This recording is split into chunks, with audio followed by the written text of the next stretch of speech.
Welcome to the Real News Network. I'm Paul Jay. We're in Dearborn, Michigan at the Labor Notes Conference. And now joining us, Didier Dominique. He's with Bataille Ouvrier, which means workers' battle. It's a union in Haiti, sometimes organizing legally and sometimes organizing illegally. Thanks for joining us. Thank you for you to welcome me. So talk a bit about organizing such a union in Haiti. You were telling me before that much of what you do has to be done clandestinely. Why? Yeah, well, that's because the garment industry in Haiti, like many places else in the world, but in Haiti, above all, because of the cheapest labor in America and one of the cheapest in the world, to maintain the wage, very low wages, they have to have a repression very hard, not only on the unions, you cannot have at all in the garment factories. For instance. And most of these garment factories are in what they call free trade zones. Free trade zone. And in these free trade zones, you're free to trade, but you're not free to organize. No, not at all. You even maybe not free to leave. And because the wage is so low that the workers cannot live with that wage, with that salary. So for instance, they have always to borrow to live, and that's why it's one of the countries that we have most boat people going to Bahamas, St. Lucie. What's the average wage for people working in those factories? $180 a day until recently. We had a big battle trying to put it $5, and we didn't reach it. The average was $3 a day. And it's $3 a day now. And much of this clothing is going to the Canadian-American market. Canadian-American market. Gildan, Gap, Disney, Hanes, Levi's, Wrangler, and so on. So what's happened to this industry since the earthquake then? Well, those industries since the earthquake, many things. One, two of them collapsed and killed something like 1,500 workers. And nothing happened to the family of those workers. They just put the bodies and throw them away because it was a very large mess. You know, after the earthquake, 250,000 people died and the workers passed away. You know, they was taking the bodies and the workers passed away like that. We tried to put it in court about the workers themselves who died, but we didn't find the families, we didn't find the bodies, we didn't have any proof, concrete, for the death of the workers. Okay, that's one thing. The other thing is that the whole country, more or less, and above all, Port-au-Prince, the capital, stayed closed, mostly without electricity, without telephone, without water, without anything. A large chaos during 2 or 3 weeks. And after 1 month, the factories opened again, and the owners say that we have lost time. So we have to work harder, and they put extra hours without payment on the extra hours. Without payment? Yes, without paying the extra... No, without paying overtime. Overtime, exactly. And also putting a higher quota, and so the exploitation was very, very much higher. They've rebuilt new factories, or these are some that still remain? No. The third thing is that, exactly, after the additional quota, and that some of the factories are not safe because they are not checked by the Ministry of Public Buildings, and they open and you don't know, because still now there are some replicas, you know, sometimes, and you cannot assure what will happen if it was at the board of collapse, and if it collapses to the workers. So it's dangerous, it's risky, completely risky, and the factories maybe before everything. Given how weak the Haitian state is now and the Haitian security forces, how do they enforce something like you can't have a union? Why can't, under these conditions, why can't the workers simply say, okay, now we are going to have a union? Yeah, now we are trying to have a union.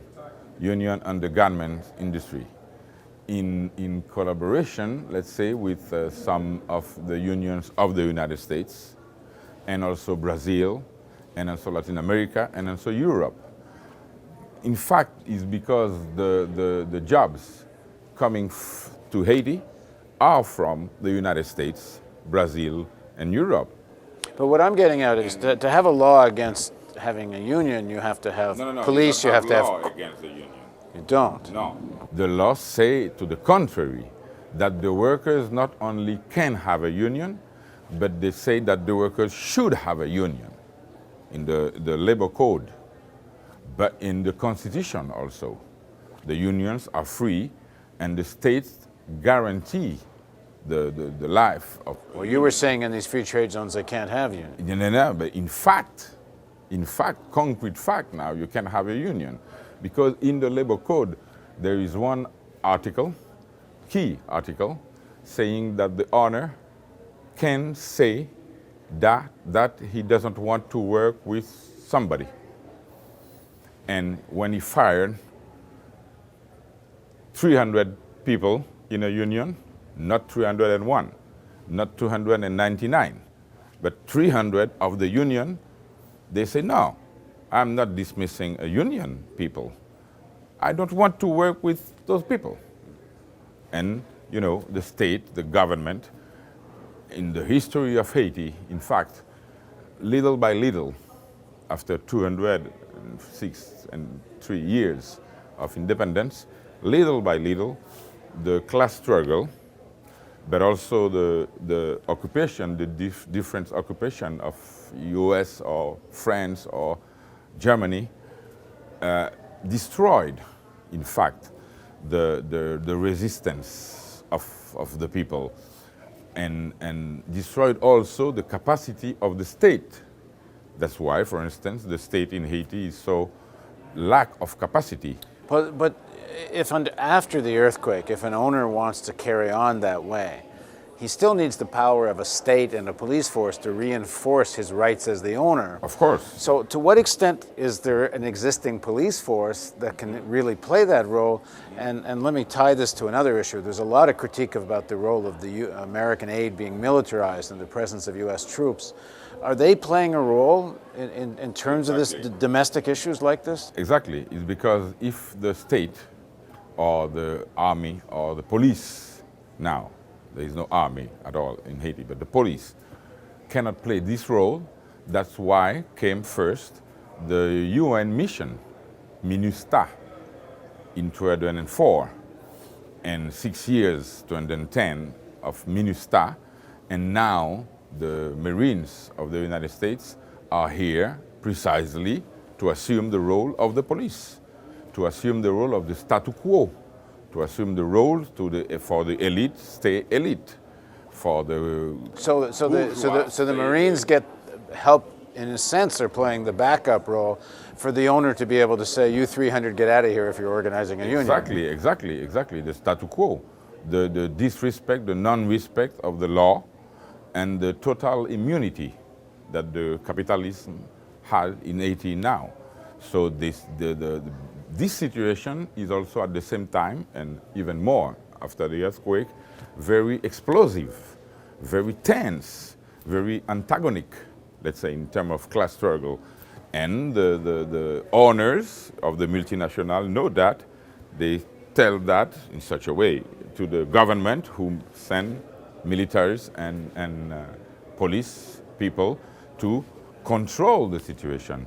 And the repression of for instance, in 2006 was very high in the poor neighborhoods and the workers' neighborhoods, because there was struggles going on. In 2008, there was a very large, in the whole country, uprising of the hungry people, because the Haitian people was coming earth at the end of, and the MINUSTA played a repression role, killing people and gas and also killing people. So that role of the MINUSTA was clear in that year. This is the UN mission. The UN mission. in 2006, and above all in 2008. And after the earthquake, the situation was so chaotic that the US now had to send more people. First, the UN mission add 3,000 soldiers more, and the Marines came with 10, 15, or 20,000 Marines in Haiti to control the situation. Well, in the next segment of our interview, let's talk about the issue of hunger and the whole struggle about food. All right. Please join us for the next segment of our interview on the Real News Network.